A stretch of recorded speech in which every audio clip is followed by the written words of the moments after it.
Hello everyone, this is Space Cafe Podcast and I am Marcus.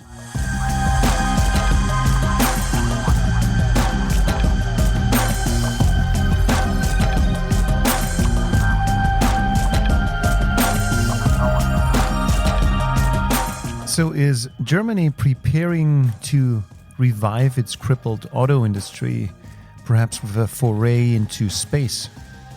Well, as we know, predictions are hard to make, especially when they concern the future, someone once said. But who knows? Something has been brewing in Bavaria for a couple of years that has the potential to do what SpaceX has succeeded in doing in the United States, namely to radically upend an entire industry. And of course you know who I'm talking about, right? ISAR Aerospace has been the talk of town at least since the company raised 75 million euros in its latest round of financing with the help of Porsche, among others. I think we will do something extraordinary, to be honest. And this voice belongs to no other than Stella Guillen, the commercial director of ISAR Aerospace. I think we'll do it, and we'll do it faster than what we are used to see in Europe. That's my strongly belief. Yeah. It's time to take a closer look at the company, shall we? Stella Guillen has had a stellar, well, that had to be, career. Was part of SpaceX in the early years and finds ISAR Aerospace exciting enough to pull up stakes overseas and come to Munich. Welcome, Stella Guillen.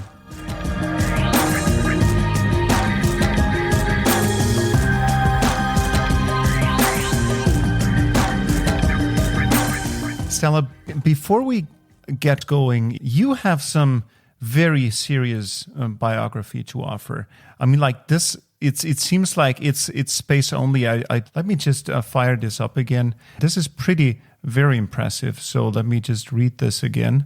Hold on a second. LinkedIn, that was Stella. And we don't have to go back in time, do we? Like long time. That's going to tell a lot. No.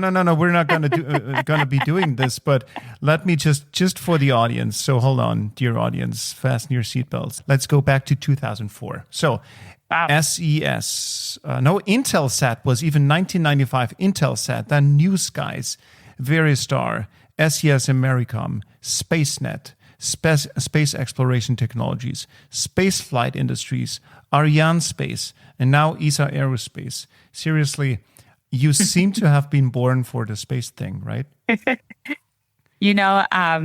tell you a funny story. When I was looking for a job, just graduated from university, I actually applied for Intelsat in another company, and I got a job on this other company, but I was still interviewing with Intelsat because the first time I went to the Intelsat building, this is in Washington, D.C., mm-hmm. I walked into the lobby and I saw this, mock-ups of the satellites hanging from the ceiling. And I was totally in shock. I'd never seen anything like it. I didn't know anything about space or, satellites or anything like that. And the first thing they did, I remember they took us to a little auditorium, very tiny auditorium they had in there. And they gave us a movie of sort of the space industry and what Intelsat was doing at the time. And I just fell in love with that. It was just, I wanted to work in that building. And that's, a few months later, I received, weeks later, I received the okay to start there. And that's how everything started. Yeah. Wow. So have you ever? So was it always clear which direction you wanted to be headed towards when it comes to the space industry? Because I mean, like some people go into engineering, some people go into astronautics, some people go into this and that. So was it always clear, or were you free floating in the early days? Oh my God, I never had it clear, to be honest. I was a ballet dancer. I was professionally a ballet dancer for many years, Of and course you were.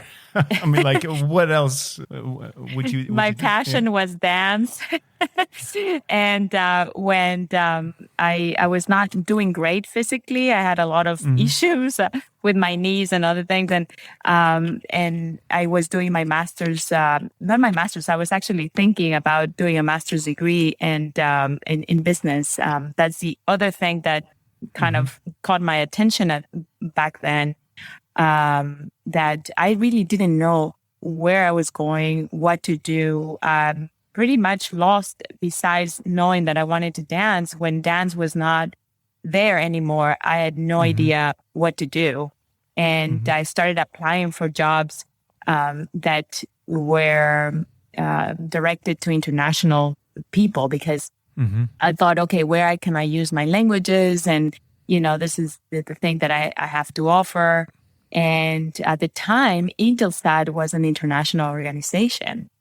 So I actually was working. I was the receptionist at a temp agency back then, and they brought me one of the accounts was Intelsat, and I was looking at it, and I thought, oh my God, this is an international organization. Literally, it just came by pure coincidence that I fell in love with the building, fell in love with satellites, and Intelsat was actually a great company for me, because I found some of my mentors in the industry there, and they pushed me to study and to get my master's degree, and they trained me there. So I'm very, very thankful for that start, because that's how my other passion started. Yeah.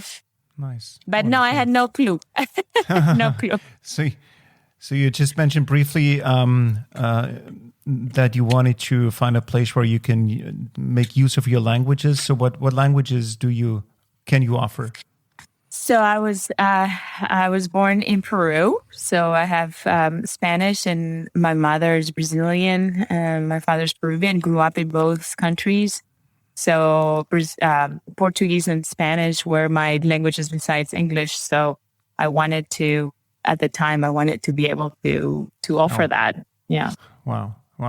And now, fast forward a couple of years, now you're in Bavaria. Isn't that, I mean, like, that's pretty much. But don't ask about my German. No.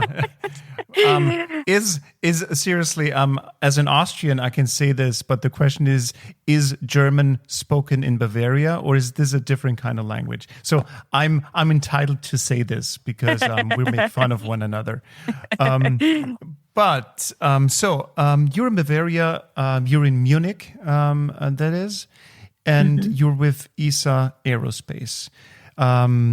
What made you go to Bavaria to team up with ISAR Aerospace? So I actually was, to be honest, I missed the startup sort of mode of doing business in space. I enjoyed my time at SpaceX a lot. It was the beginning of the Falcon 9, so I had great memories. And I wanted to contribute also to the European space side of things. I've been working with Europe for a long time, and I saw the opportunity of what a commercial, forward company could do on the micro launcher side. And I was approached by ISAR, Guillen, which is one of the founders of ISAR. I knew Guillen from SpaceX time, and when he and I talked about it, and he explained to me what ISAR was doing, and then I met the team, Daniel and everybody else of the team. I really fell in love with what their perception of what Europe needs, and also how they are managing it to do it. The understanding that a company starts with a piece, a blank piece of paper in 2018, and that they have a target to launch next year. It really excited me. I mean, that's just, yeah. So I was in, immediately. I mean, this is just the whole idea of actually making a difference and being competitive in the marketplace. That's something that I really wanted to be part of. So I didn't question it too much, to be honest. It was perfect. Absolutely. You're mentioning SpaceX. I didn't catch that on your LinkedIn profile. So what did you do there? So I was doing business development. I was in charge of the European market, and was there almost 6 years, and went through the whole first launch of Falcon 9, through the beginnings of Falcon 9. So that excitement that I had back then, I'm having it now as well. It's obviously different because the market is different now than it was back then, but it's sort of the same feeling, of being in a startup. Yeah. Right, absolutely. So let's talk about ISAR Aerospace, your new employer. So ISAR Aerospace is, and please do correct me, is not one of but maybe the hottest startup all over Europe when it comes to producing or designing rockets to get smaller satellites into orbit. It got pretty heavily funded very recently. So what's the secret sauce? What's going on here? I actually think we are definitely the hardest one, and we are the most funded space startup in Europe. So super proud to say that. I think the secret sauce is the team that we have behind ISAR, and the way we are building the vehicle. I think there's a market. There's no question about it. I mean, there's a market of the small satellites. It's true that there's a lot of launch service providers also coming up, but a lot of them are on a design mode, sort of a PowerPoint presentation.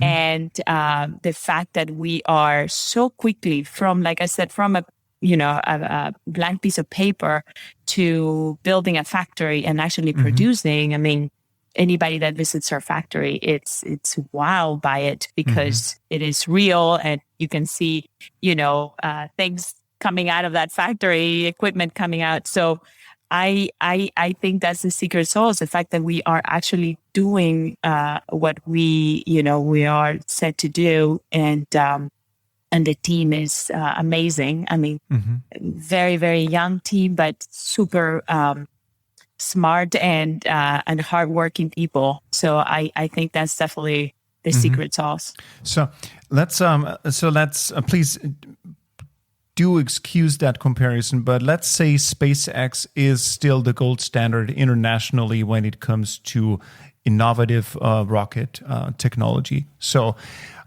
could you compare ISAR Aerospace now to SpaceX so that we get an understanding what kind of rockets you produce as opposed to what SpaceX is doing? Maybe let's talk about payload so that we get a feeling, because I mean, like most of the people also in the audience here, we have seen quite a bit of SpaceX launches. We've shed tears also, I guess, when they did their crazy things and fell into each other's arms after successful launches.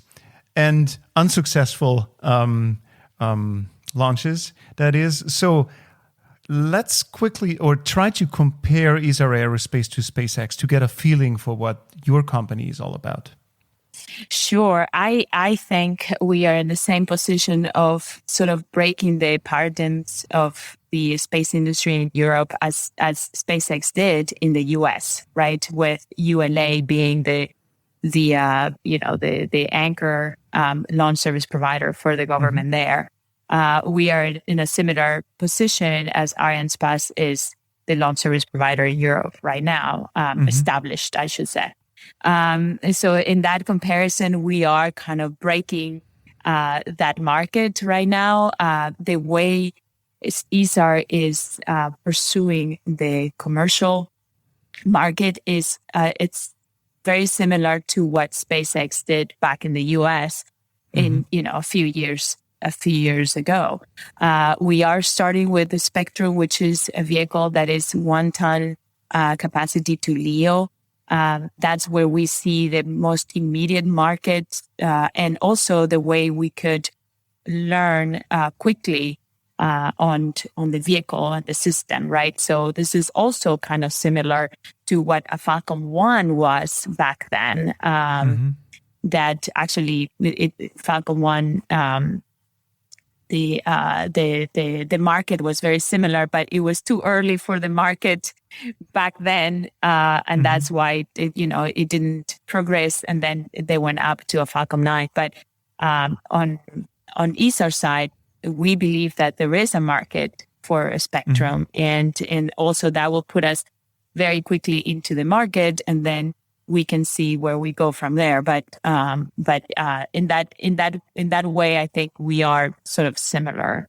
What we are different is the U.S. market is different than the European market, right? The U.S. market has a lot of great support in terms of government support in the amount of the dollar amount. It's a lot bigger than the support in Europe. And we're not saying we don't have support, but it's a different measurement, right? So for SpaceX to have won to NASA in the very beginning was crucial for their success in the commercial market. And I think that's why we are pushing also in Europe to be able to have support from governments, European governments, to be able to succeed on the commercial market as well. So yes, I mean that we are sort of similar in the way that we believe we're going to break through the market, the European market, the same way SpaceX kind of break through the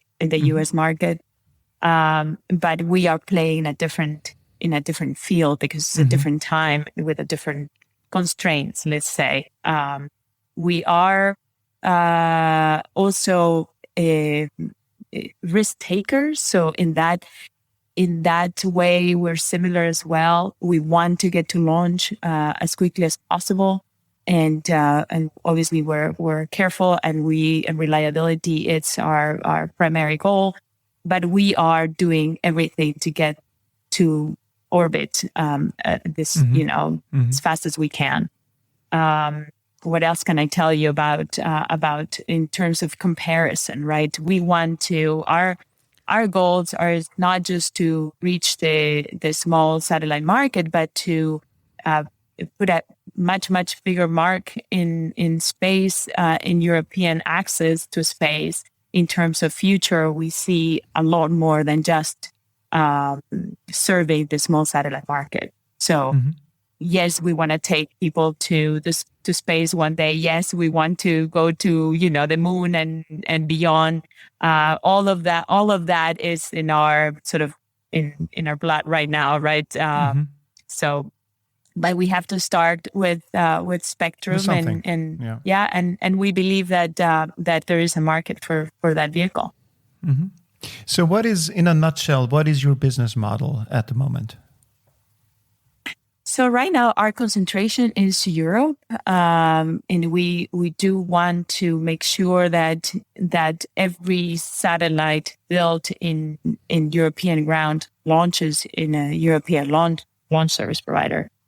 So that is definitely our focus, but we do have a point to go worldwide. Obviously, we want to capture the commercial market in Asia, in Latin America, in the US, obviously, but our concentration it's Europe. There is no reason why European satellites have to fly somewhere, with another launcher outside Europe. I mean, it makes no sense. And our business model is to reliability is first, but we need to lower the cost of launch to be able to capture the commercial market.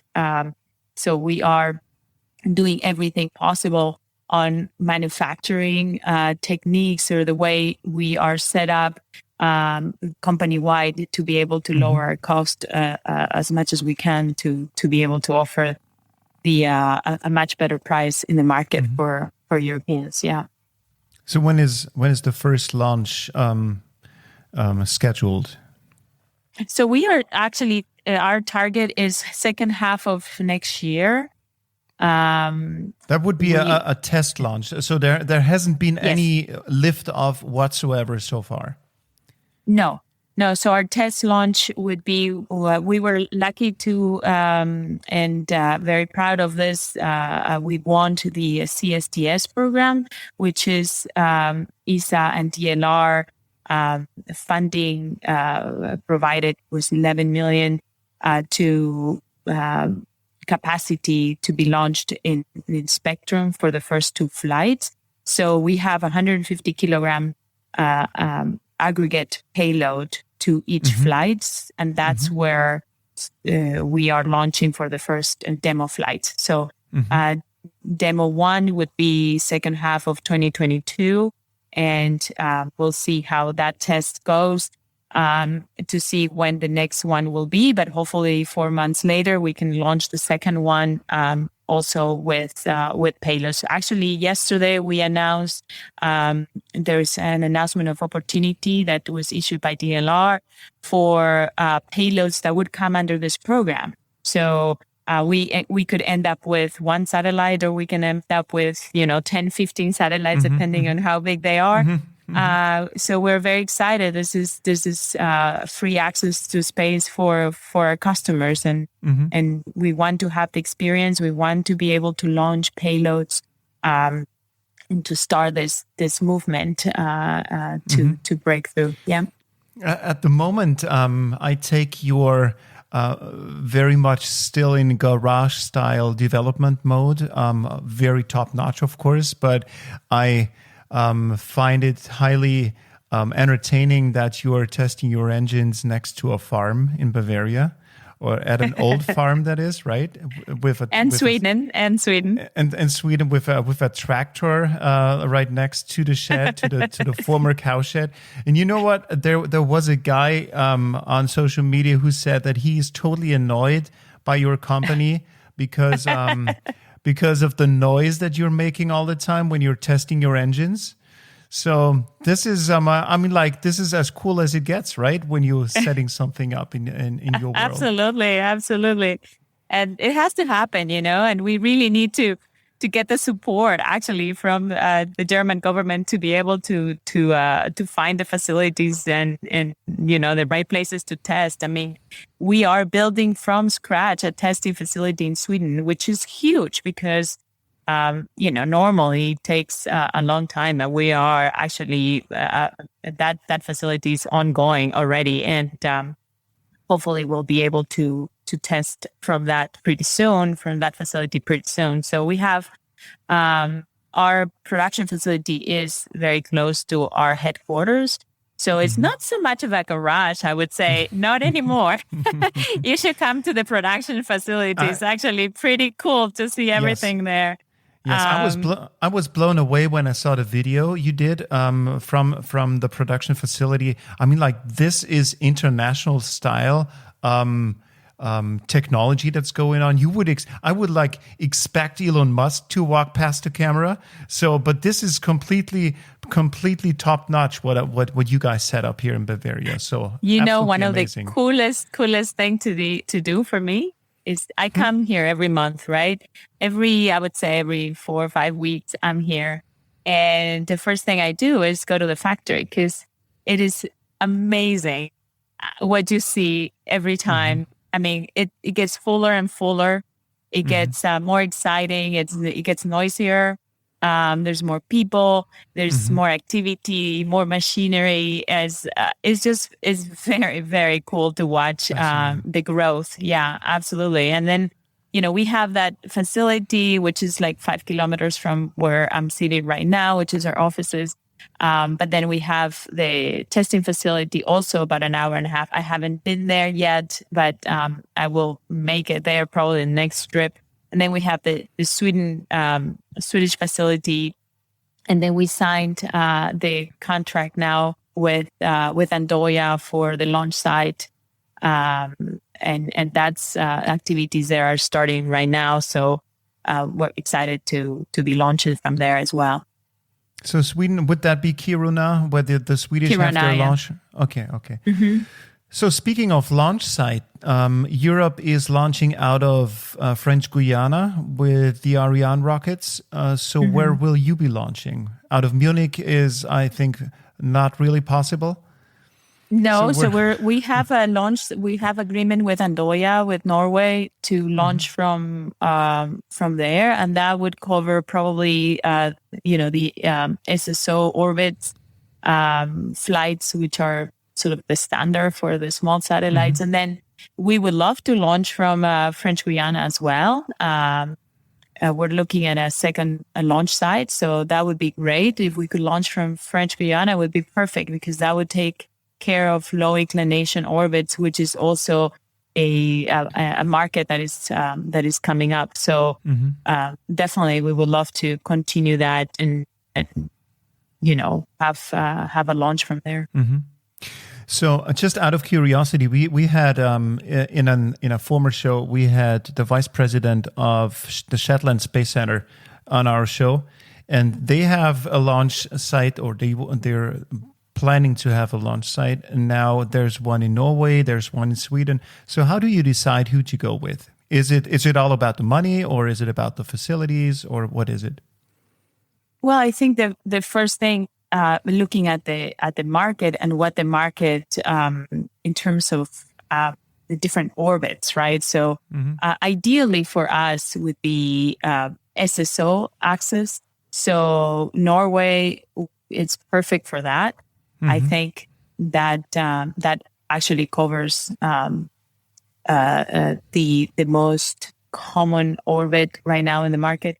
And French Guiana, I mean, we looked at launch sites everywhere, actually, everywhere in Europe and even in Brazil as well, because for reaching out to low inclination or going later to GTO or geo orbit, we need to be closer to the equator, preferably. So those launch sites are very attractive, and Guyana is definitely one that we would love to since it's under European base. Then definitely it's something that we would love to launch from. But orbit, it's a big deal. Yes, facilities and experience on launch, right? French Guiana definitely has a lot of experience on that. So that would make things easier and faster for us to launch. Norway also has a history of launching. So that always, it weighs on our decision too. Yeah, for sure. So for your first launch, for the test launch, so what do you expect to happen? I mean, like if you ask Jeff Bezos or Elon Musk or the likes, they would say probably the rocket will explode, the first one. So, I mean, like seriously, when you design a rocket and the more time progresses and technology progresses, does it get ever easier to engineer rockets because technology is maturing and whatnot? Or is it always a high-risk project? Oh, it's definitely high risk, but the whole reason why we want to launch as fast as we can is because you learn the most when launching.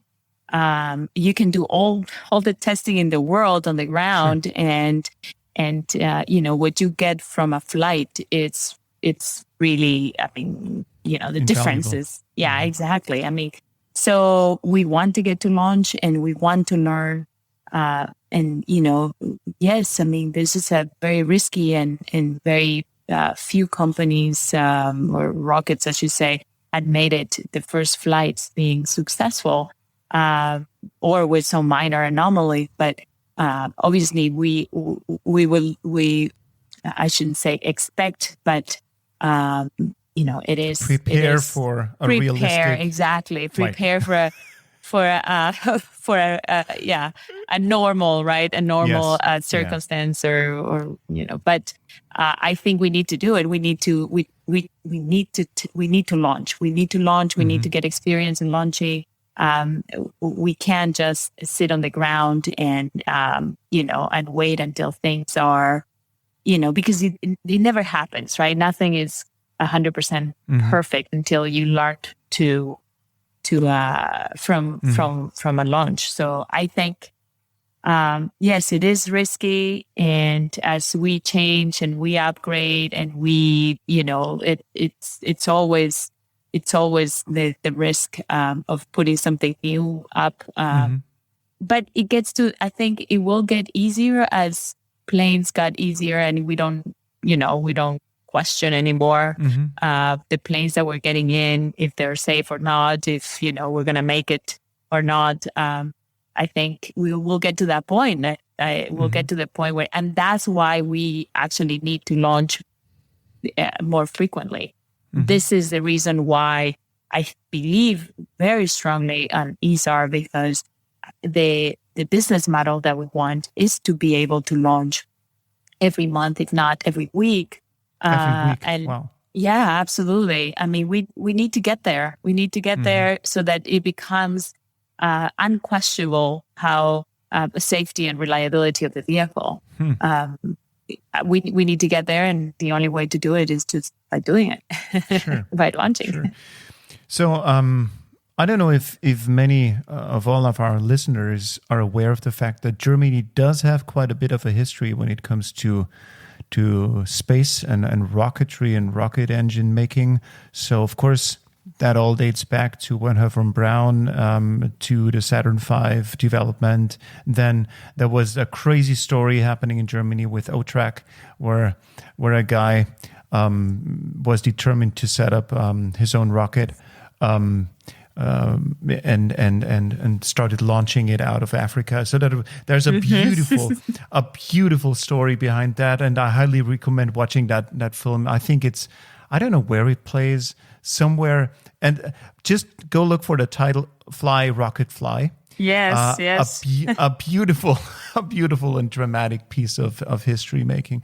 But still, although Bavaria does have Germany has historic experience when it comes to building rockets, and Bavaria is a hotspot for every kind of technology. Still, Bavaria does not have vast experience in rocket building. So the thing is, what I would like to know is, where does the expertise come from? Is ISAR Aerospace, is that all Bavaria-bred expertise, or do you have to import expertise externally? No, I think obviously we are targeting strongly, all the universities in engineering programs coming from Bavaria. That is something we're doing, on a regular basis, and we're increasing our number of employees to up to 200 by the end of the year, probably. We're very close. We're about 150 employees right now. So our concentration is definitely young engineers coming from universities out of the region. However, we do have to import, in some cases, from other European countries that can have expertise in different areas. I think that the more public awareness we create with what we are trying to do, the more interest the young generations will have in the different programs, and therefore, in a few years, we'll be able to have more people coming from, a regional focus, right? So I think it's very, very important, the public awareness, because in general, to be honest, it's in Europe. I mean, it's a big difference between the US and Europe in that sense, in that the US right now is going through this huge sort of excitement about space. In the last, I would say, 10 years, it has increased. Everybody knows now about who's the SpaceX, right? Everybody knows. And everybody gets really excited about it. And therefore, you should see the applications on the space programs for the universities. It has doubled, if not triple. Exactly. So that's what needs to happen here to be able to prepare for what's coming in next. And we want to be sort of the machine to create that. Absolutely.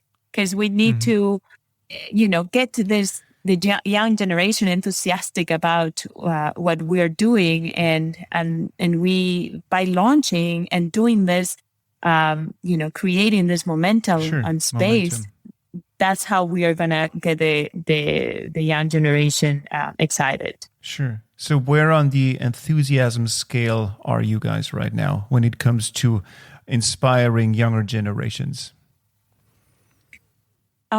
Listen, our average age here is 30. I actually, I make a big gap on the curve, but I think I've one of the things that I love about coming here is the enthusiastic on the young people. I mean, they really want to change the way things have been done, in general. They want to do things differently, and they are excited about seeing things being built in one place. I mean, this is, they take a little bus to the factory and they see, engines being built and tanks getting out of the factory. It's exciting. There's more, people bring their, the guys here, they bring their colleagues and their, classmates and things like that. Because they're proud. Exactly. That's they love what they're doing and they can see it. And I think it's amazing what's going on. I see a lot of enthusiasm. I see a lot of passion. There's a lot of passion about what they're doing. Everybody wants to get to space. They want to launch. They're working really hard to meet timelines, and I think they have everything. To be honest, they have everything to be able to do it, and I think they will. And I think this is why investors are excited as well, because they can see that, they can feel, they come here, and it has happened to me where you come to the office or you go to the factory and you see people happy and you see people working really hard. Nice. I think that's good. And that's good also because, it's contagious. They go and they tell their friends and then their friends get excited and they tell their brothers and sisters and they get into programs and, and it creates a whole cycle and a whole system that we need to be able to succeed. Fascinating. So one of the your secrets is that you have a very novel and innovative way to build the rocket, the hardware, and that is you're heavily focusing on 3D printing. So is this something that the others out there are not so much focusing on, or why do you think that this could be the edge for ISAR Aerospace when it comes to competing with the rest of the world? I think it's about the technology for sure, and there are other companies that are applying the same technology, but I think it's a combination of how you make decisions and the time you process things and how you process things, and I think that's it's hard to really pinpoint and explain what it is, but decision making, for example, it's interesting because the process to make a decision traditionally in Europe, there's a lot of parties involved, right? So it's very hard to to get to a decision-making process that it's fast and lean, because there's a lot of, while you have engines being built in one place and tanks being built in another, and, you have R&D in another place, etc. It's really hard. I mean, in the US, they've experienced the same thing. So having everything sort of being designed and built here, decision making happens really quickly. If you see something that is being built that it's, for whatever reason, it's not right, or it needs improvement, or it's slow, you have right there the right people to make a decision to move it and go faster. So technology, because there's no time to wait, because technology is evolving, and your competitors are not waiting themselves. So I think there is no time for wandering and long decision making. Yeah, and I think what's really important as well, and this applies obviously to everything in technology, but if you don't continuously work on your R&D while you're building something, you get stuck, right? I mean, you continue to build and you might be successful with what you're building, but if you're not thinking about the future, if you're not anticipating, then you kind of, at some point, you get stuck. So looking, 3 steps forward at all times, it really is a mentality that helps with how successful, how quickly you adjust to the marketplace in the future. So I think it's also very, very important to keep this. I'll give you an example. On our last funding round, the B+ round, where we raised $75 million, that money is been put for structural production facilities and all of that. But a piece of that is also going to be used to work on reusability.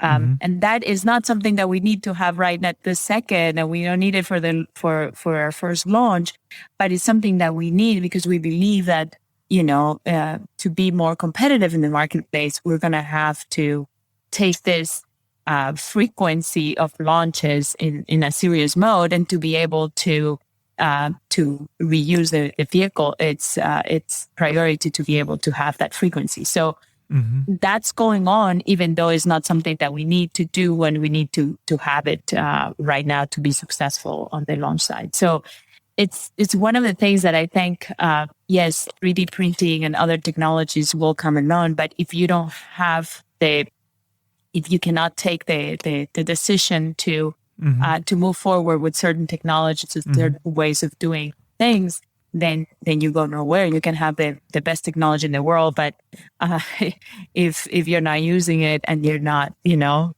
making decisions on it, then it's worth nothing, right? Interesting. It's also interesting to see where venture capital comes from, because usually or traditionally venture capital would mostly or very often go into software applications and whatnot. And suddenly there is money flowing into the space industry, especially in Europe. So that's an interesting development to see. So can you talk a little bit about where the money comes from and how you see that shift in mentality when it comes to venture capital funding and sourcing? Yeah, I think there's a change in general in the space industry. And you're absolutely right. I mean, a lot of technology, sort of heavy technology investors, traditional technology investors, were the big players in space. And now you can see service companies, you can see companies that are thinking about extending their product lines in some ways, that they see space as part of their business plans, So it is changing, and it needs to change, actually, because space in general will become a big part of everybody's, and it is already a big part of everybody's life, but it will continue to increase So this is where you find, when you'll see your phones hooked to satellites, then you're gonna realize who's behind that investment, because that's what they're gonna need to add a service to your phone, or if anything, right? On even on observing just Earth observation in terms of defense and all of that, you have to see who's behind not only the technology, but the service that you're providing to the final customer, to understand who's behind the actual funding for that technology. And I think it's important to also to approach the investment community with the service in mind, and not just with the technology in mind. So the final customer and what how the final customer is benefiting, and how you benefit from that new service, than just focusing on technology. Does that make sense? Yeah, absolutely. It makes more than sense. Absolutely. On the other hand, one could also think that Germany could have an interesting window to find a replacement for its, I wouldn't say broken, but the automotive industry in Germany is experiencing a special situation because Germany has always produced or has always been a world leader in that respect. And now the electric wave is rolling around the planet and is producing new challenges. So do you think that the space industry could be some sort of new German industry in the future? Absolutely. Yeah, absolutely. Not only to help also the automotive industry, but there's other industries where space will play a key role, right? So I think, yes, that's definitely, this is where it's sort of frustrating a little bit in terms of accessing support, right? Because for us, having access to space is very clear, the benefits of what that brings to the different industries. It's hard for the general public, and this is where the frustration comes, right? It's really hard for the general public to understand that unless there is a branding built up, right? So how do we help the automotive industry? How do we help, the phone industry, telecommunications, or, defense, or, whatever, whichever industry, retail, anything, right? How do you help if the general public doesn't have access to understanding how space helps, then how do we, push those industries to benefit from it, right? So I think if Germany were to focus on the space industry now, as we are,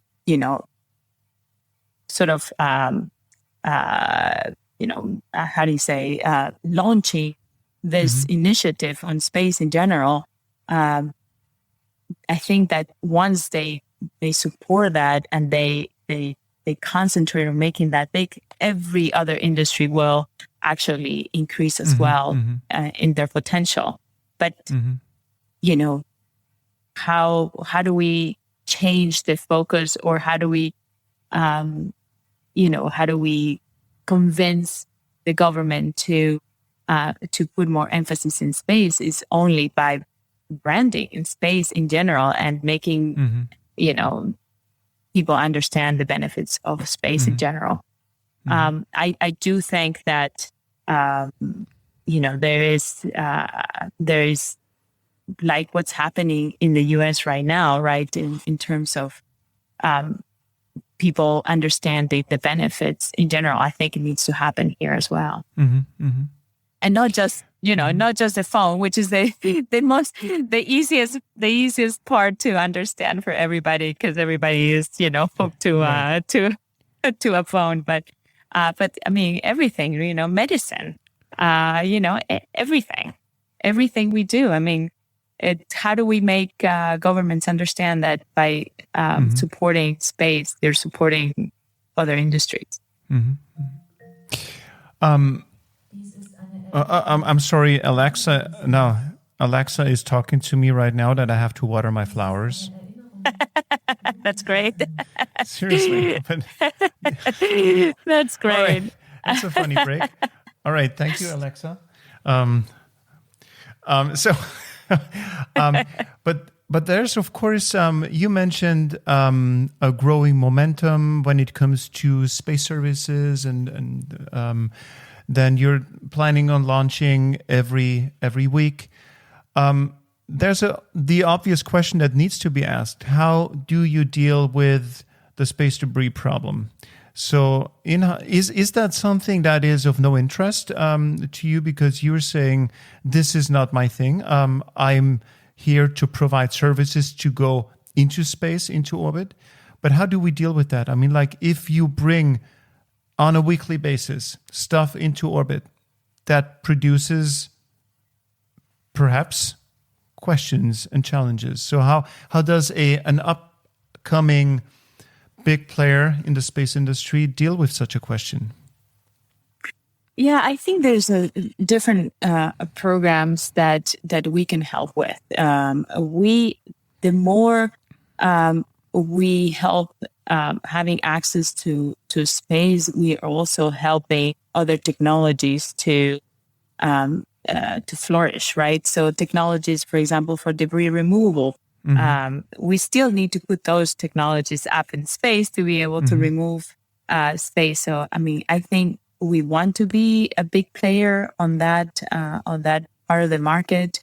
The way we're building the vehicle, and also taking into consideration reusability as well.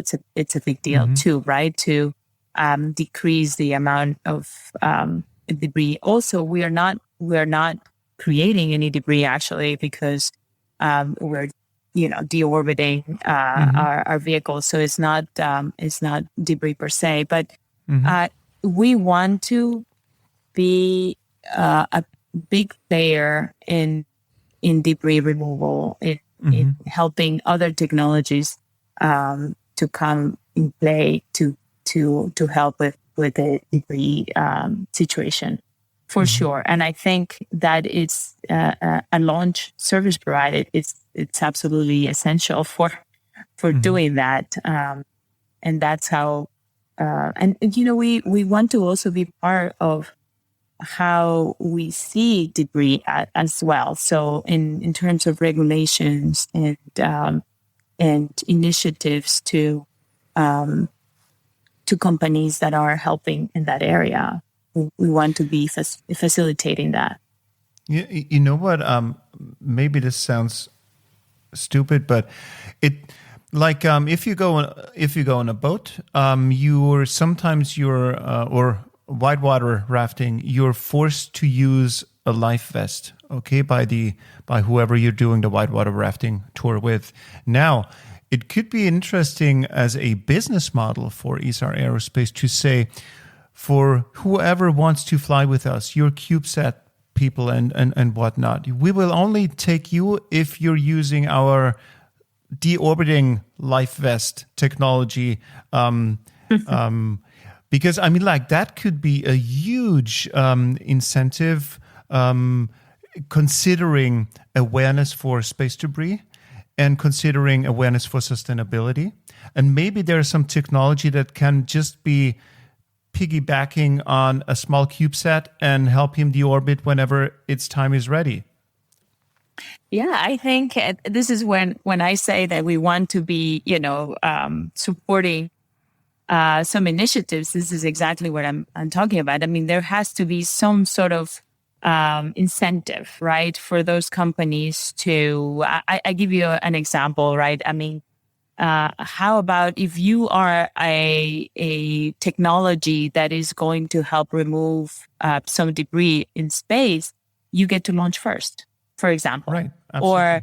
Or I don't know. There's so many ways that we can, so many commercial models that we can work on. But definitely, I mean, this is something that we're thinking constantly on how we can improve or facilitate companies and technologies that are helping with the issue. They're gonna need launchers. I mean, and we have to be there, and we can do our part by incentives, for example.